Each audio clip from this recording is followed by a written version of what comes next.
नमस्कार साथियों, आप सभी का स्वागत हमारी राजस्थान विधानसभा की स्पेशल सीरीज 200 विधानसभा हिस्ट्री, जिसमें हम बात करेंगे सभी विधानसभा क्षेत्रों के इतिहास, भौगोलिक स्थिति और जातीय समीकरणों की विस्तार से चर्चा करेंगे। तो जिस किसी ने भी हमारे चैनल पूरा ज्ञान सीखो को अभी तक सब्सक्राइब नहीं किया है तो प्लीज जाके सब्सक्राइब कर दे, लाइक कर दे और बेल आइकन को दबा दे ताकि आने वाली वीडियोस के नोटिफिकेशन मिलते रहें। आज हम बात करेंगे राजस्थान विधानसभा की सुजानगढ़ विधानसभा क्षेत्र के बारे में। सुजानगढ़ विधानसभा क्षेत्र का इतिहास, आगामी दावेदार और यहाँ की भौगोलिक स्थिति के ऊपर विस्तार से चर्चा करेंगे, तो बने रहिएगा हमारे साथ इस वीडियो के अंत तक। सुजानगढ़ विधानसभा क्षेत्र चूरू जिले के अंतर्गत आता है। चूरू जिले में कुल 6 विधानसभा क्षेत्र है, लेकिन लोकसभा के अंदर दो विधानसभा क्षेत्र जो कि हनुमानगढ़ जिले के हैं वो भी इस क्षेत्र में शामिल हो जाते हैं, जो कि बादरा और नौर है। लेकिन विधानसभा चुनाव में यहाँ केवल 6 विधानसभा क्षेत्र है, जिसमें सादलपुर, जिसका नाम राजगढ़ भी है, चूरू,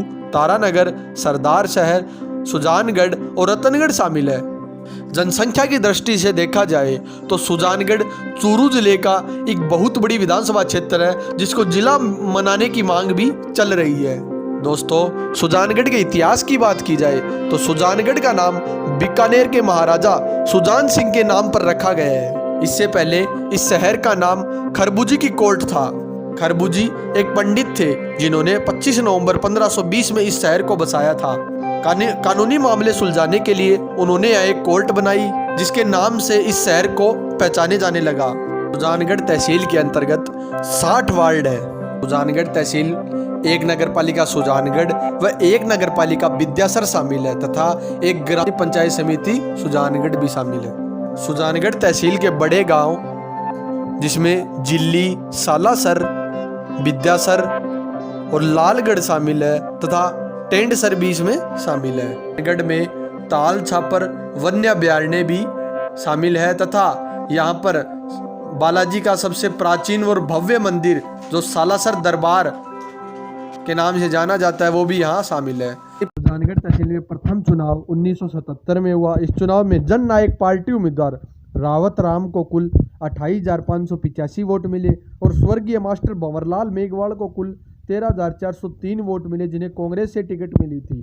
तो प्रथम चुनाव में रावत राम ने भंवरलाल मेघवाल को 15,182 वोट से मात देकर पहली बार विधायक चुने गए। अगला चुनाव 1980 में हुआ। इस चुनाव में निर्दलीय उम्मीदवार, माफ कीजिएगा, कांग्रेस उम्मीदवार भंवरलाल मेघवाल को कुल 18,466 वोट मिले तथा जन नायक पार्टी उम्मीदवार रावत राम को कुल 11,151 वोट मिले। इस प्रकार भंवरलाल ने यहाँ से 7,315 वोट से जीत हासिल की। अगला चुनाव 1985 में हुआ।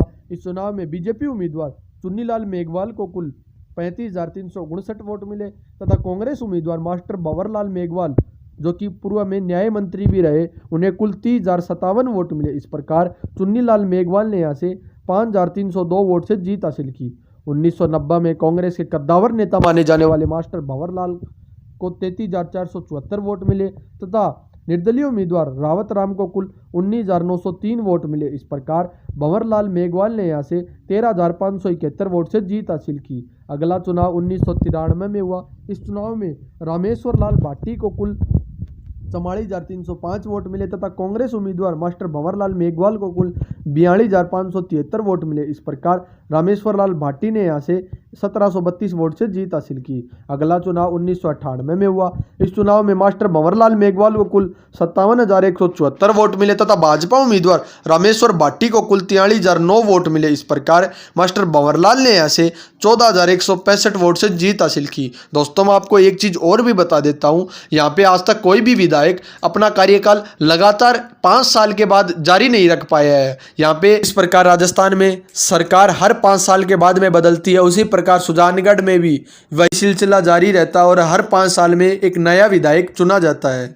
अगला चुनाव 2003 में हुआ। इस चुनाव में भाजपा उम्मीदवार खेमाराम मेघवाल को कुल 54,294 वोट मिले तथा कांग्रेस उम्मीदवार मास्टर भंवरलाल मेघवाल को कुल 48,674 वोट मिले। इस प्रकार खेमाराम मेघवाल ने यहाँ से 5,620 वोट से जीत हासिल की। अगला चुनाव 2008 में हुआ। इस चुनाव में कांग्रेस उम्मीदवार मास्टर भंवरलाल मेघवाल को कुल 56,292 वोट मिले तथा भाजपा उम्मीदवार खेमाराम मेघवाल को कुल 42,231 वोट मिले। इस प्रकार मास्टर भंवरलाल मेघवाल ने यहाँ से 14,061 वोट से जीत हासिल की। 2013 का चुनाव भाजपा के खेमाराम मेघवाल ने जीता। इस चुनाव में खेमाराम मेघवाल को कुल 78,920 वोट मिले तथा मास्टर भंवरलाल मेघवाल को कुल 65,271 वोट मिले। इस प्रकार खेमाराम मेघवाल ने यहाँ से 13,649 वोट से जीत हासिल की। पिछला चुनाव 2018 में हुआ। इस चुनाव में मास्टर भंवरलाल मेघवाल को कुल 83,632 वोट मिले तथा भाजपा उम्मीदवार खेमाराम मेघवाल को कुल 44,883 वोट मिले। इस प्रकार मास्टर भंवरलाल मेघवाल ने यहाँ से 38,749 वोट से जीत हासिल की। परंतु यह चुनाव पिछला चुनाव नहीं था। इस चुनाव के बाद मास्टर भंवरलाल मेघवाल को न्याय मंत्री बनाया गया और उनकी थोड़े दिनों के बाद अस्वस्थ होने के कारण उनकी मृत्यु हो गई और मृत्यु के बाद 2021 में बाई इलेक्शन मतलब उपचुनाव हुए। इस चुनाव में उनके पुत्र मनोज कुमार मेघवाल को टिकट मिली, जिन्हें कुल 79,253 वोट मिले तथा भाजपा उम्मीदवार खेमाराम मेघवाल को कुल 43,642 वोट मिले। इस प्रकार मनोज कुमार मेघवाल ने यहाँ से 35,611 वोट से जीत हासिल की। दोस्तों, मैं आपको यह भी बताना चाहता हूँ कि यह सीट SC/ST वर्ग के लिए शुरुआत से रिजर्व की गई है और इस चुनाव में भंवरलाल परिवार का लंबे समय से काफ़ी प्रभाव रहा है और उन्होंने काफ़ी लंबे समय से यहाँ इस सीट पर राज भी किया है। दोस्तों, 2023 के विधानसभा चुनाव को मद्देनजर रखा जाए तो इस सीट पर संभावित चेहरों के नाम भी कुछ इस प्रकार है। इस कड़ी में प्रथम चेहरा वर्तमान विधायक और पूर्व में मंत्री रहे मास्टर भंवरलाल के सुपुत्र मनोज कुमार मेघवाल, जो कि कांग्रेस से टिकट के दावेदार माने जा रहे हैं।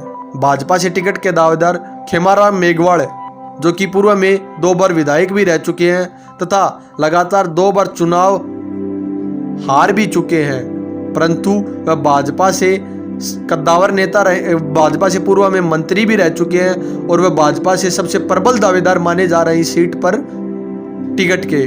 उनके अलावा संतोष मेघवाल, जो कि टिकट की प्रबल दावेदार मानी जा रही है, जो कि पूर्व में प्रधान भी रह चुकी है सुजानगढ़ पंचायत समिति की तथा पूर्व में निर्दलीय के रूप में चुनाव भी लड़ा तथा इस चुनाव में भाजपा की ओर से ताल ठोक रही है। इसके अलावा RLP उम्मीदवार सीताराम नायक, जो कि टिकट के दावेदार हैं और इस सीट से RLP के मजबूत व कद्दावर नेता भी है तथा जनप्रिय नेता भी बन चुके हैं। तो दोस्तों, आप हमें कमेंट करके बताइएगा कि आने वाले विधानसभा चुनाव में कौन सा संभावित चेहरा होगा जो बीजेपी, कांग्रेस व RLP से टिकट का दावेदार होगा और आने वाले विधानसभा चुनाव में कौन सी पार्टी इस सुजानगढ़ विधानसभा क्षेत्र से चुनाव जीतने में सफलता प्राप्त करेगी। आप अपना जवाब हमें कमेंट बॉक्स में कमेंट करके बता सकते हैं और जिस किसी ने भी हमारे चैनल पूरा ज्ञान सिक्कों को अभी तक सब्सक्राइब नहीं किया है तो प्लीज़ जाके सब्सक्राइब कर दें। धन्यवाद।